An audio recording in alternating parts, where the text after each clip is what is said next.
todos muito bem-vindos. Eu sou o Alexandre Supera e esse é o nosso Pode Crescer e Conquistar. Nós estamos aqui religiosamente todas as semanas, da sexta-feira às 16h59, trazendo esse conteúdo para você. Um conteúdo que traz ferramentas aí para a tua empresa, para os teus negócios, ferramentas de vida para a tua família, tá bom? E hoje nós estamos com um convidado ilustre aqui, nós estamos com o pastor Rogério Silva, tá? E nós trazemos o quadro Testemunhos que Edificam. Pastor, é uma honra ter o senhor aqui no nosso Pode Crescer e Conquistar, viu? Uma honra é toda minha, é um prazer, sempre tive o desejo de participar, né, ter uma participação, isso foi uma participação breve, e hoje eu fui honrado por esse convite, né? Meu amigo, pastor Alex, nossa amizade é de 10 para 11 anos. Muito tempo, né? É muito tempo. Glória a Deus. E o pastor Rogério Silva, ele é um amigo, como ele está dizendo, é um pastor da Nazareno, e ele está indo embora, está nos deixando, está indo para a cidade de Serrano. Então hoje nós estamos trazendo ele aqui para contar um pouquinho da sua história, como que foi a sua conversão. Eu soube, pastor Rogério, que no meio do seu testemunho, da sua conversão, tem uma ligação com o futebol, né? Sim. Então eu queria que o senhor contasse um pouquinho, né? Se apresenta, fica à vontade, tá certo? Tá certíssimo. Só uma pitadinha aqui. Sim. O treinador da seleção brasileira, que é o Júnior, ele de casa, nós conhecemos ele lá do Botafogo de Ribeirão Preto, né? Sim. Menos uma pitadinha assim. O que acontece? Meu pai, ele trabalhou no Botafogo de São Paulo, Ribeirão Preto, mais de 40 anos. Foi massagista e tal. E agora ele aposentou, está com 82 anos. E o meu irmão, que é o filho dele, ficou no lugar dele, já está mais de 20 anos. Então, está como massagista também. Massagista. Do Botafogo. Do Botafogo. E aí, eu nasci dentro do estádio. Literalmente? Literalmente. O meu quintal da minha casa era arquibancada. O estádio tinha capacidade para 60 pessoas, né? E agora arrumou, agora virou arena, era o bike. E agora diminuiu bastante, mas na época tinha 60 mil pessoas ali. Então o quintal da minha casa, quando você abria, você já via ali arquibancada. Então você cresceu dentro dessa conjuntura. Sim, de conhecer os jogadores. Sim. E você também chegou a jogar? Você também foi jogador ou não? Eu joguei, não me profissionalizei, mas cheguei a jogar. Meu pai é assim, muito pegado com a gente, né? Então o que acontece? Ele não deixou, literalmente não deixou os filhos ser jogadores, né? Tanto eu como meu outro irmão. Por quê? Porque ele sabe que 16, 17 anos vai embora. Então ele quer os filhos do seu lado. Só que não adiantou, porque eu tornei pastor e eu fui embora. Não tem jeito, né? Mas seu pai era cristão também ou não? Não, mas ele teve uma participação aí 100% da minha conversão. Verdade? Com certeza. Entendi. Vamos lá, vamos tentar trabalhar um pouquinho aqui para tentar edificar. Como Sim. O tema dessa tarde, dessa noite, dessa manhã, depende da hora que você está ouvindo. Exatamente. Né? É muito interessante. Eu comecei a namorar com a minha esposa, que é hoje, eu com uns 17 anos. E ela tinha 14, 3 dias depois para fazer 15 anos, né? E nós começamos a namorar e assim nós estamos até hoje. Eu tenho 52 anos, então ela também tem, não posso falar a idade de mulher, que não é legal, né? Mas se você fazer uma matemática aí, eu tinha 17, ela tinha 14 e hoje tenho 52 anos, né? Então começamos a namorar numa quarta-feira. Olha! E são detalhes. Que precisão, hein? Numa segunda-feira, por exemplo, ela fazia parte da roda de amigo. Era eu, meu irmão, ela, a Gislaine, mas o pessoal aí, aquela rodinha de amigo, né? Certo. Só que eu não gostava dela, também não gostava de mim. Aí tem um negócio, né?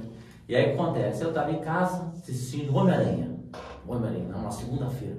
Aí meu pai falou assim, ó, filho, você não vai namorar não? Você tem 17 anos, né? Eu criei um filho homem. Falei, pai, eu vou namorar aqui 10 minutos. E a minha Gia, a esposa minha, estava no vizinho, né? E estava começando a chover, numa noite chuvosa, eu chamei ela, falei, Gia, vou levar para casa. Ela, vamos. Aí no caminho eu falei, eu quero namorar com você. Ela falou, também quero. Aí começou a namorar. Do nada. Do nada, o meu pai incentivou. Meu pai estava desconfiado de mim, 17 anos, nunca namorei nem nada, né? Era caseiro, o pai falou assim, mas você vai namorar quando? Né? Entendi. Eu falei, agora. Olha. E eu não podia ver ela. Ela Sabe o que quer. Eu não podia ver ela, não podia me ver, literalmente mesmo tinha, né? E aí daqui lá Mas o engraçado é que diz que os opostos se atraem, né? Sim, exatamente isso. Assim começou o nosso namoro. Ela morava no fundo da minha casa, né? Na casa de fundo. E aí nós começamos a namorar. E aí, uns 3 anos de namoro, eu estava trabalhando numa empresa, e na empresa, um pessoal de lá frequentava centro de Umbanda, né? Certo. E aí ela começou a ser convidada para participar do centro de Umbanda. Eu estou aqui, início desde já, não criticando o centro de Umbanda, muito pelo contrário, temos amigos até hoje lá. A mãe de santo lá morreu, mas a filha, né, e o filho conheço, as pessoas que frequentavam lá estão tendo muita amizade. Então uma coisa, outra coisa, vamos tentar separar aqui. E fica tranquilo, porque até os nossos internautas aí são de variadas religiões. Então, a gente aqui não fala sobre religião, fala sobre quando podemos sobre Cristo. Sobre Cristo, né? exatamente. Então fica tranquilo. Então tem muita amizade com o pessoal com eles até hoje. Ponto. E aí, né, foi uma vez, fomos duas, na terceira vez, e ali nós gostamos ali, e ali ficamos no centro de Umbanda. E aí nós casamos no centro de Umbanda, né? Fiz lá o Preto Velho fez o casamento meu, e foi tipo uma liturgia parecida numa igreja evangélica, parecia uma igreja católica, né? E aí teve arroz pro alto, aquele processo. Sim. E eu fiquei 10 anos no centro de Umbanda ali. Só que o interessante, e assim, eu não estou falando assim que isso é fato ou é real ou é assim mesmo, não, estou falando que uma mãe de santo falou para mim, para você internauta entender, para mim não achando que centro de Umbanda é assim, não, estou falando aquilo que uma mãe de santo falou para mim. Pode ser uma coisa exclusiva, pode ser uma coisa fechada ou não. Sim. O que é? Está contando a sua experiência. A minha experiência, sim, né? Então, eu estava namorando, casei no centro de Umbanda, e aí conversei com uma mãe de santo, uma outra mãe de santo, no caso, e ela falou assim que o casamento no centro de Umbanda dura 7 anos. Dura 7 anos. Então, por isso que eu estou falando aqui para vocês, não estou falando que isso é fácil, se isso é real, se todo o casamento do centro de Umbanda dura 7 anos. Eu estou falando que aquela mãe de santo, naquele dia, naquele momento, falou para mim que o casamento durava 7 anos apenas no centro de Umbanda. E eu falei assim, não é possível, meu casamento é para sempre, né? Meus irmãos, meu pai é tudo casado uma vez só, não tem 2 casamentos, nada contra também 2 casamentos. Não é o meu casamento que vai ser o primeiro que vai fazer o segundo casamento. Sim, né? sim.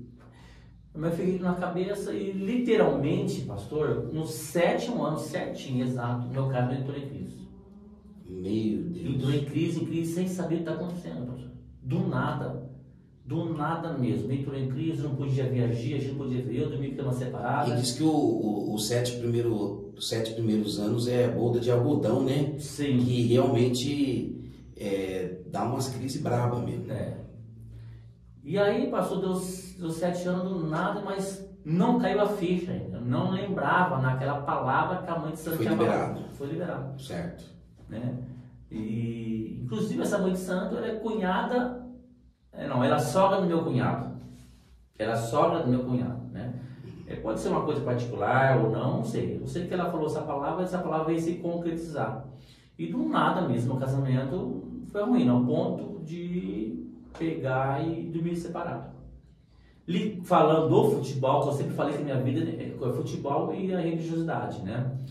Então, nesse intervalo, eu tinha aqui meus 30 anos mais ou menos, 28, 30 anos, então eu estava no Botafogo, trabalhava na marca. Então eu peguei muito jogador, né? Eu peguei o Romário. O último jogador que eu peguei na marca foi o Neymar. Acho que o Neymar todo mundo conhece, né? Quase ninguém. É mesmo? Você pegou o Neymar, rapaz? Peguei o Neymar, 15 anos. Que né? legal. Peguei o Romário. Lá na Baixada Santista? Não, no Campo Botafogo, né? Sim. No Rio? No Botafogo de Ribeirão Preto. Ah, tá. O Botafogo faz parte do campeonato Série 1 e tal, no Paulistão, né? Uhum. Então o pessoal ia jogar lá e tal, o que acontece? Então tinha o Romário, tinha o Bebeto, vários jogos da época, né? Tinha o Roberto Carlos, né? O Roberto Carlos era de Cordeiro. Aqui de Cordeiro por aqui, tem foto com ele, filho. Então tinha muitas camisas e muita foto, né? E naquela época era muito autógrafo, o pessoal pedia autógrafo. Hoje não, hoje é mais uma foto, um selfie, algo do tipo, né? E eu lembro, pastor, faz muito tempo isso, hein? Uma pessoa pagou R$50 para pegar um autógrafo do Romário. R$50? 50 reais. Que naquela época era um dinheiro. Se hoje já ajuda bastante, imagina. E aí, do nada, meu casamento entrou em crise. E meu pai falou assim: eu vou trazer um jogador aqui para a sua casa, um jogador chamado Alexandre Silva. Trazer um jogador. E no futebol sempre teve ali os evangélicos, sempre teve os espíritas, sempre teve os catolicismos, né? Sempre teve os católicos.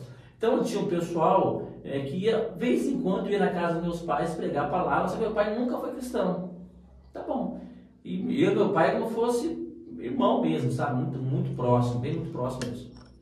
E meu pai ficou inconformado, falou, Rogério, eu vou levar um jogador aí na sua casa para pregar Jesus. Falei, pai, pode. Só que não, ele pode vir, só que não pode mexer nas minhas bebidas, tinha muita bebida, uísque, bastante bebida mesmo, tinha bastante roupa do centro, guias, um monte de coisa. Mas se ele falar uma imagem, tinha muita imagem, tinha um altar dentro do quarto. Certo. Por isso que é muito interessante a gente falar assim, ó, cuidado quando a gente vai nas casas evangelizar, não critica, não fala nada, não aponta o dedo, apenas ouve o que a pessoa quer falar. Falei assim, pensei comigo, e tanto eu como a gente, se ele vir aqui falar da imagem, eu vou pôr para fora. Né? Pastor, ele entrou na minha casa, ele e a esposa, não tocou assunto nenhum, ele viu lá um barzinho, tinha na minha casa, uísque, do top, uísque, tudo que é de linha, primeira linha, tinha imagem, tudo que é tipo de imagem, né? Desde a Aparecida, desde os colos da Damião, todas as imagens ali e tal, né? Tava lá e não falou nada. Aí ele foi embora, eu pensei comigo, esse cara me ganhou. Diferenciado. É diferenciado. Ele agiu com sabedoria, né, pastor? Agiu com sabedoria. Eu me lembro, não perde o raciocínio, mas quando eu namorava a pastora Lininha, que hoje é minha esposa, a minha igreja foi fazer um culto lá na casa dela. E o pai dela também tinha um monte de imagem. E o presbítero que foi lá para ela meteu o pau nas imagens, cara. Não pode. Meteu o pau nas imagens. E aí ele não quis saber de Deus. Mas como Deus é maravilhoso. Deus tinha um plano na vida do meu sogro. Ele aceitou Jesus no final da vida. Ficou um ano crente e o Senhor recolheu para agora. Quer dizer, quando Deus tem um plano na vida de uma pessoa, né? Acabou. A gente podemos criticar a religiosidade, mas não podemos criticar a fé de cada um. Exatamente. Porque são fé que a pessoa adquiriu. E fé é uma coisa que você não consegue enxergar o que é. Uma fé é um sentimento, né? Ou algo do tipo assim. E aí ele me ganhou. Em meu casamento, realmente, eu estava procurando já um lugar para me morar. E meu pai, todo dia no meu serviço, trabalhava muito tempo com pintura de automóveis. Trabalhei muito em concessionária, trabalhei na Renault, trabalhei na Peugeot, trabalhei na Atri, né? Na Chevrolet, na época, tinha 20 anos de pintura de automóveis. E meu pai ia todo dia na oficina, na Renault, eu falava, Rogério. E aí esse jogador foi na minha casa numa terça-feira. E esse jogador, ele frequentava a igreja, na qual era Nazareno, né? Lá em Ribeirão Preto. E ele convidou para ir lá. E esse jogador é o mesmo que foi lá levar a palavra e não criticou a imagem. Sim, isso é o mesmo. Sim, é o mesmo. Tá? Alexandre Silva, até 3 meses atrás, ele é treinador do Sub-20 de São Paulo. Agora ele está treinando lá nos Estados Unidos. Sim. E então me levou tal e chegou numa sexta-feira, eu fui na igreja. Tá bom na igreja, né? Aí eu peguei a Gi, né? A Gi, os mais íntimos, a minha esposa, Gislaine, né? Aí eu peguei e fomos lá. Aí eu assisti um culto, uma sexta-feira. Achei legal, interessante o culto. Voltei no domingo e voltei na terça. Então tinha culto lá terça, sexta e domingo. Certo. E aí tinha o culto de jovem, aí o culto de jovem pouco falado, né? O culto de jovem eu acho que é pouco falado, na verdade, né? Sim. Acho que o pessoal, né, desde aquela época já tinha uma dificuldade dos jovens, né? Mas na terça-feira eu voltei lá e nesse intervalo o pastor titular, olha só como que é fundamental, o detalhe fundamental. O pastor titular tinha ido para os Estados Unidos porque o pai dele tinha falecido. Né? O pastor Manuel Lima. Hoje o pastor Manuel Lima, ele é responsável para Nazareno no Brasil. Na Nazareno no Brasil, ele é o responsável por tudo. Toda a igreja aqui no Brasil, ele é responsável. Sim. Então, e os auxiliares me acolheram. Mas me acolheram de tal maneira, tanto eu agi, que me chamou muita atenção. No entanto, quando o pastor titular chegou, eu fiquei com receio, velho. Será que o tratamento vai ser o mesmo? Né? Será que o amor vai ser o mesmo? E aí foi o mesmo. E aí chegou no fim do culto, tinha umas 35 pessoas aqui na igreja, e fizeram um círculo. O pessoal deu volta na igreja ali e tal, deu a mão, começou a orar para agradecer, que culto de agradecimento e tal, que às vezes nós fazemos isso, né? Sim. E ali, pastor, foi a primeira vez que eu tive intimidade com isso aqui, ó. O microfone. Peguei o microfone na mão e falei, posso falar alguma coisa? Você que pediu a Eu oportunidade. pedi a oportunidade. Terceiro culto. Rapaz, isso é difícil, É hein? difícil.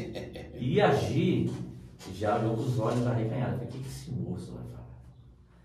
Aí ele me abriu a igreja. A igreja precisa de ajuda de vocês. Ó, meu casamento tá assim, assim, assim. Vim de Umbanda assim, assim, assim. E agir lá? Agir do meu lado. Você imagine, e aí talvez uns 25 anos atrás, numa igreja tradicional, mega tradicional, você falar que você está vindo de Umbanda. Assusta o povo, né? Assusta, O claro. pessoal tem medo. Eu preciso de ajuda de vocês. E aí eu peguei intimidade com o microfone e nunca mais eu larguei, pastor. Eu não sei o que é sentar no banco, pastor. Eu fiquei 3 meses na igreja aprendendo e de lá até hoje eu estou na frente do trabalho, pastor. Eu não sei o que é. Verdade, mas como que foi isso? Você se converteu e já te colocaram como um obreiro? Como um líder, né? Assim, vamos chegar. Após falar isso, o pessoal veio, acolheu, Te abraçou. Abraçou tudo. Isso foi numa terça-feira. Na quarta-feira, foi 2 líderes na minha casa. E aí literalmente arrancou tudo, pegou as coisas que tinham que pegar, Fizeram uma limpeza. Fizeram uma limpeza. Pastor, normalmente eles falam que é um processo, né? Quando a pessoa vem de uma religião diferente, vem para a igreja evangélica, ele demora para realmente entender o que é cristão e o que não é cristão, né? Pastor, foi assim, instantâneo, pastor. Nada, aconteceu nada, né? Tipo assim, vou ser mais literal, não me incorporei em nada. Porque normalmente quando a pessoa vem de um bonde e vai para a igreja evangélica, ele tem um processo. Ele se manifesta. Isso é comum, isso não é crítica, isso é comum. A pessoa sai da Umbanda e frequenta uma igreja evangélica, de 10, 9,5 vai se manifestar. Pastor, nem um momento manifestou comigo, nem que agi, nem um momento. E aí... E quanto tempo você ficou na Umbanda? 10 anos. 10 anos? 10 anos. E aí eu peguei, eles foram na minha casa, arrancou tudo, né? Tirou tudo, teve que tirar, não. E o meu filho não dormia em casa, pastor. Ele não dormia em casa, ele não dormia à noite. Meu filho tinha 3 filhos, na época tinha 2, depois nasceu mais um, mais pra frente, que aí eu queria mais um filho ali, até então, né? E um dos meus filhos não dormia à noite. Depois daquele dia, meus filhos passaram a dormir à noite, pastor. Olha que bênção. O meu filho tomava Gardenal. Tinha meu filho de 5 aninhos. Gardenal, faixa preta, né? E teria que tomar até para sempre. O pé na igreja, pastor, com 6 meses, literalmente 6 meses, fez um exame, o médico falou assim, esse menino nunca ficou doente, pastor. Ele nunca mais precisou tomar um remédio, pastor, Gardenal. Nunca mais. Então, tomou uma decisão na vida, eu agi, pronto, e aí começamos a ir para a igreja. Passou uma semana, eu fui conhecer o jovem, JNI, no sábado. Lembra que eu falei que o JNI, né? O JNI era Juventude Nazarena Internacional, culto jovem, né? Chegou no sábado, eu vou no culto. E eu ganhei uma Bíblia desse moço que me evangelizou, esse Alexandre Silva, né? E aí deu a Bíblia para mim. Só que lá no centro de Umbanda tem Bíblia, só que a Bíblia fica aberta no meio lá. E o que eu pedi para Deus, Deus, eu não quero lembrar nada. Não que na Umbanda eu fiz coisa errada, muito pelo contrário. Caráter não tem nada a ver com religiosidade. Tem gente que é mal e é evangélico. Tem gente que é bom e é católico, ou é espírita, ou algo do tipo. Isso vai de caráter, religião. Né? Então o que acontece? Então tinha uma Bíblia lá, mas eu não tive acesso de ler uma Bíblia e tal. E eu ganhei uma Bíblia, pastor. Aí eu vi aqui, eu falei, Deus, o que o Senhor falasse comigo? E eu não queria lembrar nada do Senhor, irmão. Por que eu não queria lembrar nada? Eu queria uma nova vida para mim. Sabe, eu conheci cachoeira, conheci praias, né? Mas assim, não queria. Opção minha, pastor. Sim. Eu nunca fiz maldade dos outros. Lá não vi maldade naquele lugar. Até porque se eu visse maldade, eu tinha saído de lá. Mas eu resolvi, assim, tomar um novo rumo na vida. Eu acho que é isso que vocês estão me entendendo, né? Claro. E aí eu peguei a Bíblia, pastor, e aí caiu em Isaías Isaías, tá até aqui, Isaías capítulo 65, versículo 17. Essa foi a primeira palavra que Deus falou comigo. Isaías 65, versículo 17. Tá. Nesse momento a gente estava tomando banho para ir para o culto. A hora que eu abri e olhei assim, eu falei, não acredito, Deus é bom demais. Então, o primeiro contato que eu tive com Deus foi aqui. E aí a gente estava tomando banho, eu fui lá no banheiro, mostrei a Bíblia para ela, quase morreu a Bíblia, né? Falei, olha só o que Deus acabou de falar para mim. Isaías capítulo 65, versículo 17. Pois vejam, criarei novos céus e nova terra, e as coisas passadas não serão lembradas, jamais virão à mente. Glória. Exatamente isso que eu tinha acabado de pedir para Deus. Né? Então, se você chegar em mim e falar de Umbanda assim, eu não vou saber te responder, pastor, porque eu não lembro nada. Nada. Eu lembro que eu conheci cachoeira, eu lembro que eu conheci praia, mas nada mais do que isso, pastor. Então, realmente, Deus falou comigo ali, literalmente. Deu uma resetada. Exatamente isso foi o que Deus fez. E foi o que eu pedi, né? Então, o primeiro contato que eu tive com Ele. E aí, falando daquela passagem, porque no momento eu falei para você que eu não sei o que é ficar parado, né? E aí, a gente batizou primeiro, eu não batizei depois. 3 meses de batismo. Após 3 meses batizei. E aí tinha uma igreja chamada Serrana, na qual onde eu vou agora, né? Era a congregação da igreja na qual eu estava de Ribeirão Preto.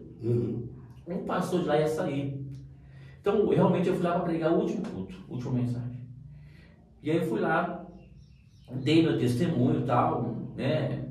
Meio por cima, porque eu não lembrava de nada mesmo. Hoje era para ser eu e a Gira para ser um pastor assim de libertação, pela minha história. Certo. Isso é que nós não somos. Por isso que eu falo assim que a minha conversão, minha esposa é diferente. Não é. Aí eu fui lá na igreja, dei o testemunho no sábado, tudo certinho. E domingo tinha escola dominical. Não dormia aquela noite. E aí eu cheguei e comentei com o meu pastor. Pastor Manuel, não deixa fechar a igreja de Serrano, não. Deixa primeiro os abertos, deixa aberto de sábado, né? Tinha culto domingo e quarta. Então, ao invés de ter culto domingo, passa para sábado. E eu me comprometo a vir aqui de sábado, pegar aqui uma pessoa que prega e uma pessoa que canta.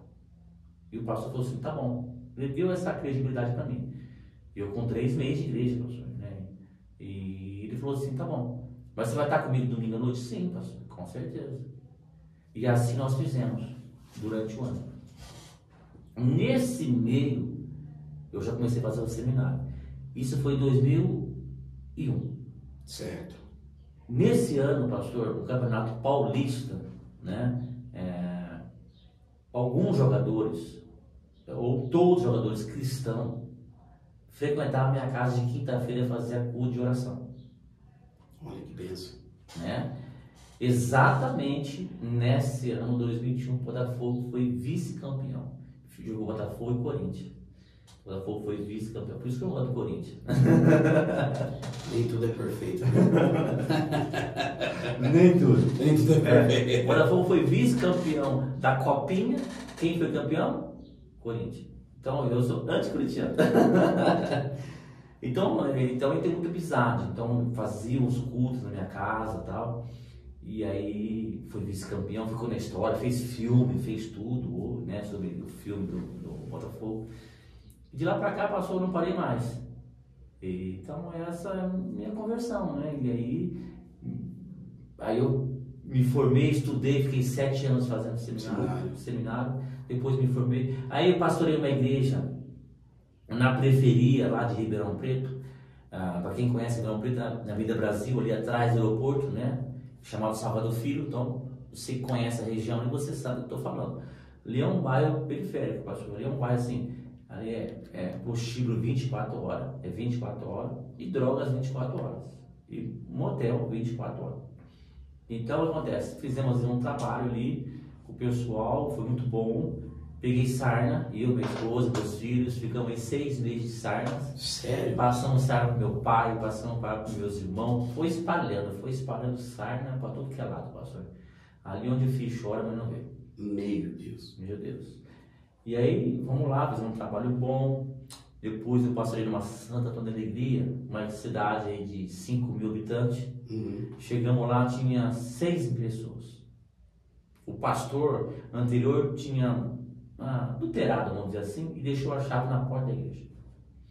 E aí eu cheguei com 6 pessoas, e eu e a Gi, meus 3 filhos, e como era muito novo, essa é legal, era muito novo, e 6 pessoas lá, e aquelas 6 pessoas não queriam que a igreja crescesse.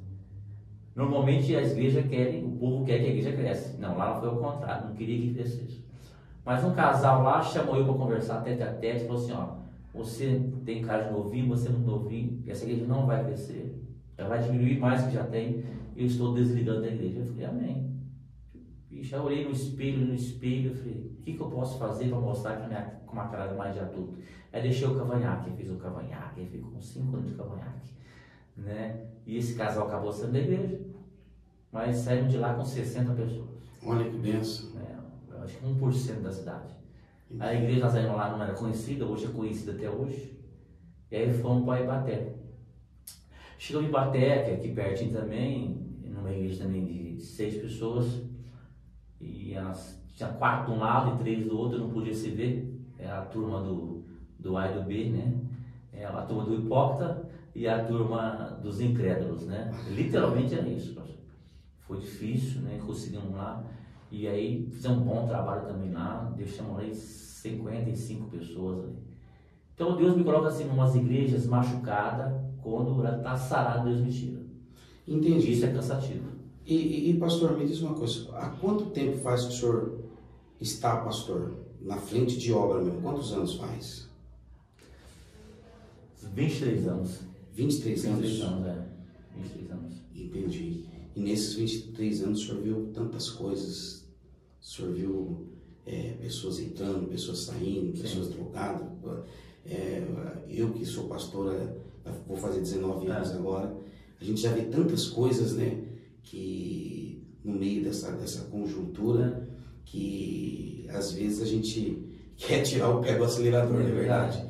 E como que aconteceu, para a gente encerrar, que já está terminando o tempo, como que aconteceu essa, vamos dizer assim, esse desligamento do senhor de Santa Gertrudes para ir para Serrano? Como que aconteceu isso aí? Bom, 12 anos que eu estou aqui em Santa Gertrudes, aliás, vai fazer 13 agora, dia 7 de janeiro, né?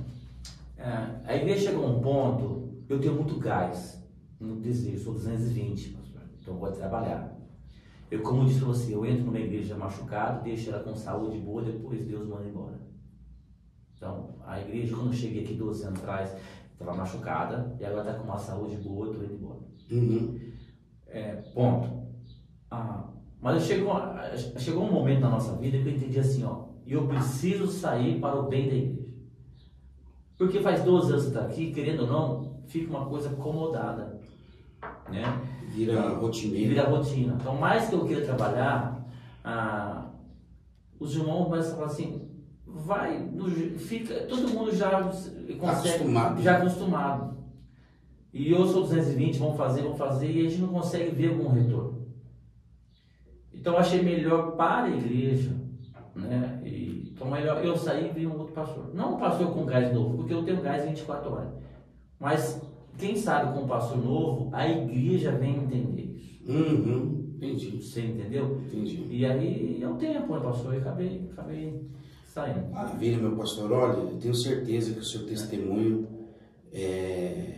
vai edificar muitas pessoas, né? Porque eu tenho certeza que tem mães nos assistindo que oram pela conversão dos filhos. Sim. E de repente os filhos estão tão aprofundados nas drogas, na prostituição, e com esse testemunho que o senhor relatou aqui, a gente entende então que é possível Deus reverter uma história, é possível Deus reverter uma situação. Então, pastor Rogério, que Deus abençoe a tua vida, essa trajetória, essa nova trajetória ali na cidade de Serrano, né? Amém. Faço votos que você realmente encontre a prosperidade, a eternidade ao lado de Deus. E você sabe que você sempre tem um amigo aqui, precisar da gente, nós estamos aqui. Amém. Tá bom? Pastor, para encerrar, a gente sempre pede isso. Eu quero que o senhor olhe para aquela câmera ali. Sim. e dá um conselho de vida, tá? Como se o senhor estivesse dando para um filho seu. Fala, olha, é um filho seu. O senhor olha para a câmera e dá um conselho, aquilo que vier no seu coração. Pode ser de cunho religioso, pode ser de cunho paternal, enfim. Entendi. O que vier no seu coração, olha para a câmera ali e fala. Amém. Então vamos lá. O pastor estava falando aqui, antes dele falar, já tinha uma reflexão aqui em mente, então veio só confirmar. Entenda o que eu quero dizer para você. Quem quer, dá um jeito. Quem não quer, inventa desculpa. É isso que eu posso dizer para você. Porque tudo dá um jeito na vida, meu irmão. Né? Então eu nunca desisti. Eu sempre fui até o fim. Então quem quer, dá um jeito. Quem não quer, inventa desculpa. É isso aí. Muito boa, pastor. Exatamente. A gente sempre tem até uma analogia que 2 garimpeiros estavam garimpando, né? E o camarada estava a 2 metros de atingir o diamante e ele desistiu, né? E o outro persistiu, foi lá no buraco dele, cavou 2 metros e achou esse diamante. Então, na nossa vida é assim, a gente sempre tem que cavar 2 metros a mais. Então, não pare, não desiste, vai com esse pensamento, cave 2 metros a mais que você chega lá, tá? Porque como o pastor disse, quem quer arruma um jeito, quem não quer arruma desculpa. Pode mais uma? Pode. 99% dos nossos problemas é nós que fazemos eles. Nós somos causadores de 99% dos nossos problemas. É isso aí. Então, pastor, muito obrigado, que Deus abençoe, tenha um bom recomeço. Com certeza, tá bom? E eu vou pregar lá, hein? Vamos pregar. Deus abençoe, pastor. Amém. Tchau.